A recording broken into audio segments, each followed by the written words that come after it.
میرے نبی پاک صلی اللہ علیہ وسلم نے فرمایا جو خواہش کرے کہ میں آؤں اور لوگ کھڑے ہوں وہ تو جہنمی ہے، تو دوزخی ہے۔ سارے وہی طریقے ہمیں اختیار کرتے جا رہے ہیں، وہی پروٹوکول ہے ہر جگہ۔ وہ لوگ جن کے دروازے کھلے ہونے چاہیے تھے وہاں بھی ہر وقت کے لیے معاملات طے ہو گئے۔ صحابہ کے بعد جس شخص کی خلافت سب سے مضبوط ہوئی وہ حضرت عمر بن عبدالعزیز تھے۔ حضرت عمر بن عبدالعزیز اتنی بہترین خلافت کی کہ لوگوں کو حضرت عمر کا زمانہ یاد آ گیا۔ عراق میں رہنے والی ایک عورت تھی، وہ عراق سے چلی اور جناب عمر بن عبدالعزیز کے پاس آئی کہ آپ میری بچیوں کا وظیفہ لگا دیں۔ اس عورت کا خامند فوت ہو گیا تو 5 بچیاں یتیم تھیں۔ وہ کہتی ہے جب میں پہنچی نا، عورت کہتی ہے میں پہنچ گئی، میں نے لوگوں سے پوچھا گھر کہاں ہے، تو کہا وہ جہاں بوری لٹک رہی ہے نا باہر ٹاٹ کا پردہ لگا ہوا ہے وہ حضرت عمر بن عبدالعزیز کا گھر ہے۔ کہتی ہے میں دروازے پہ دستک دی، ایک عورت نے دروازہ کھولا تو مجھے بی بی جان کے اندر بلایا۔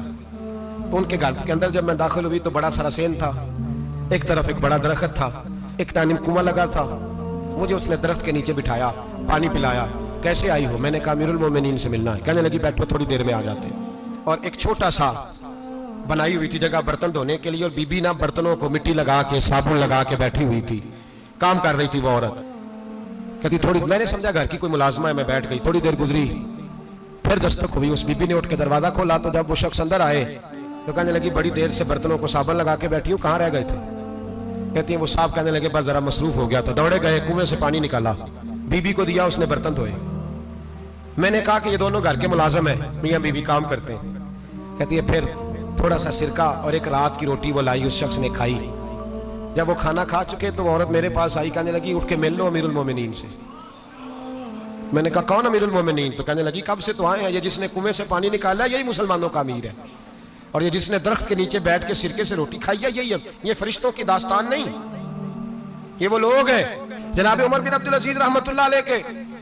وہ بی بی گئی تو کہنے لگی کہ یہ امیر المومنین ہے، کہا وہ اٹھ کے حاضر ہوئی، کہا حضور میں عراق سے آئی ہوں، میرا خامد فوت ہو گیا، میری 5 بیٹیاں ہیں، وظیفہ لگا دیں۔ کہتی ہیں جب میں ان کے پاس گئی تو حضرت عمر بن عبدالعزیز کو بتایا تو وہ رونے لگ گئے اور مجھ سے معافیاں مانگنے لگے۔